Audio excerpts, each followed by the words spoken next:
स्वागत है आप सभी का कर्मा चैनल में। आज मैं आपको करवा चौथ की कहानी सुना रही हूँ। करवा चौथ कार्तिक महीने में लगते कार्तिक की चतुर्थी को करवा चौथ कहते हैं। यह व्रत अपने पति की लंबी आयु के लिए सुहागन महिलाएं करती है। अतः इस व्रत का सुहागन महिलाओं के लिए बहुत महत्व है। यह व्रत निर्जल किया जाता है। अब मैं कहानी शुरू करती हूँ। कार्तिक महीने में करवा चौथ आती है। एक साहूकार था, उसके 7 बेटे थे। 7 बेटों में एक ही बेटी थी, उसका नाम वीरावती रहता है। वीरावती अपने भाइयों की इकलौती बहन होने के कारण बहुत लाड़ प्यार की होती है। अब साहूकार भी अपनी बेटी को गांव में ही शादी करता है। अब शादी के थोड़े दिन बाद करवा चौथ का व्रत आता है। वह अपने मायके में ही रहती है, अब वहीं व्रत करती है। तो भाइयों से उसको देखा नहीं जाता, भूखा प्यासा उसकी हालत। धीरे धीरे शाम हो जाती है, भूखे प्यासे रहते रहते तो उसका एकदम जी वगैरह घबराने लगता है। तो भाई सोचते हैं क्यों ना अपन बहन का व्रत खुलवा देते हैं। तो एक भाई पहुंचता है जंगल में, झाड़ पे चढ़ता है, थाली हाथ में ले लेता है। एक भाई दीपक से रोशनी करता है, कोई डूंगर में आग ही लगा देता है तो उसकी चमक से थाली चमकने लगती है। फिर एक भाई बहन को बुला के कहता, बहन देखो वो चांद निकल आया, चांद निकल आया। बहन खुशी के मारे कि चलो चांद निकल गया। भाभियों से कहती, भाभी चांद निकल गया तो क्या भाई हमारा चांद तो नहीं निकला, हाँ अभी तो तुम्हारा चांद निकला है ये। तो वो जाती है, दर्शन करती है। फिर सातों भाई और बहन खाना खाने बैठते हैं, एक साथ जीवने बैठते। तो पहला कोर तोड़ती है वो तो छींक आ जाती है, और दूसरा कोर तोड़ने लगती है, बाल आ जाता है। तीसरा कोर तोड़ के मुंह में रखती है वो, तो उसके ससुराल से खबर आ जाती है कि भाई तुम्हारा पति नहीं रहा। अब सब कहते हैं कि अरे अपना जमाई चला गया, अब क्या करें।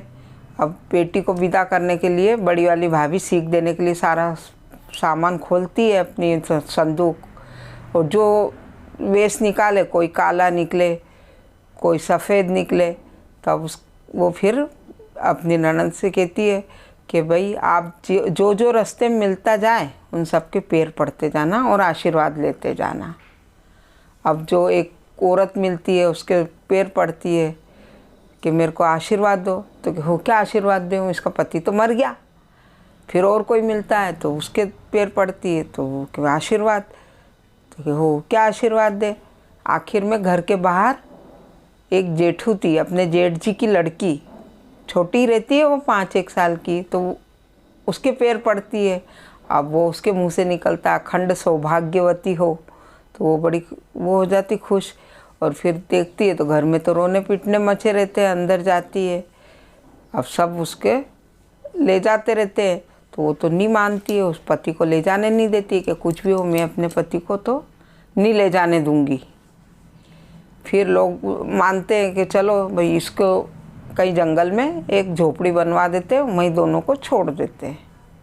अब वो वहाँ अपने पति की खूब सेवा करती है, रोज़ नहलाना धुलाना, उसके कपड़े वपड़े पहनाना। वो ये मानती ही नहीं कि मैं विधवा हूँ क्या, और बहुत अच्छे से सेवा करती। फिर अगन का महीना आता है, फिर वो चतुर्थी आती है। तो चतुर्थी आती है तो चौथ माता की पूजा करती है वो, और चौथ के आती है कि तो उसके पैर पड़ती है कि मेरे को सुहाग का आशीर्वाद दो। तो कि मैं तो ये आशीर्वाद नहीं दे सकती हूँ, मेरी दूसरी बहन आएगी वो देगी आशीर्वाद। फिर ऐसे करते पोस की चौथ आती है, अब उसके भी पैर पड़ती है, वो भी आशीर्वाद नहीं देती है उसको। फिर माह की चौथ आती है। ऐसे करते करते चैत की चतुर्थी आती है। वो केसरिया कपड़ा, केसरिया सरफाव ले ले, साहूकार की बेटी सुहाग ले, तो फिर वो पूछती है कि ले मेरे को सुहाग दो, तो कि मैं तो नहीं दे सकती हूँ, मेरे को तो ध्यान नहीं, जो मैंने बोल दिया ये, पर मैं सुहाग तो नहीं दे सकती हूँ। तो कि फिर मेरे को सुहाग कैसे मिलेगा? तो कि मेरी और बहनें आएगी, वो देगी सुहाग। तो ऐसे करते करते धीरे धीरे भादवा का महीना आता है, भादवा की चौथ आती है, बड़ी चौथ, उसके पैर पड़ती है, पर वो भी सुहाग नहीं दे सकती है। कुंवार की चौथ आती है, फिर आखिर में कुंवार की चौथ उसको कहती है कि हमारी सबसे बड़ी बहन आएगी वापस से कार्तिक की। तो ऐसी गाजती घोरती और बिजली चमकती ऐसी आएगी, और तू डरना मत, पैर पकड़ लेना उनके, तो वो तुमको सुहाग का आशीर्वाद ज़रूर देगी। तो अब कार्तिक महीना आता है, इंतज़ार करती हो कि चौथ माता आएगी, पूरी तैयारी करती है करवा चौथ की पूजा की, पटिया जमाना, करवा भरना, और पहले से मतलब अपने ज्वारे वगैरह बो के चौथ की पूरी तैयारी करती है पूजा की। अब शाम होती, चौथ माता आती है, ले ले साहूकार की बेटी करवो ले, तो वो करवा लेती है उनसे। पहले तो डर जाती है, फिर उनके पैर पकड़ लेती है और कहती है कि मेरे को सुहाग दो। तो कि फट पापनी दुराचारनी, कैसे मुँह से तू एवात मांगे? एवात देगा थारा वीर भाई, जिनने बार बार मारिया, जार जार मारिया, अलसी के खेत में आग लगाई और झूठे चांद दिखाए, वो तेरे को सुहाग देंगे? तो कि नहीं, बहुत बड़ी गलती हुई, मैं आपसे माफ़ी मांगूं और आप मुझे कुछ भी करो, सुहाग तो दो ही सही। फिर वो एक करवा देती है और कहती कि इस करवे का पानी पति पे छिटक देना और उसके मुंह में थोड़ा सा जल डाल देना, तो वो उठ जाएगा। फिर वो लेके अंदर जाती है, चौथ की पूरी पूजा करती है, अपने पति के ऊपर करवा का पानी छिटकती है, थोड़ा सा मुंह में जल डालती है। पति तो कहता कि मेरे को तो बहुत गहरी नींद आ गई थी। तो कैसी गहरी नींद तो किसी वेरी दुश्मन को भी नहीं आवे। फिर दोनों मिलके चौथ माता की पूजा करते हैं, हंसी खुशी अच्छे पकवान बनाते हैं, खाते पीते ने उसको अखंड सुहाग मिल गया।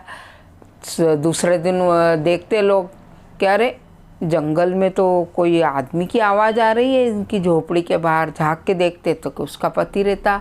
फिर लोग जा के कहते कि साहूकार आपका बेटा तो को तो जीवन दान मिल गया, वो तो आराम से दो ही जने खेल रहे थे।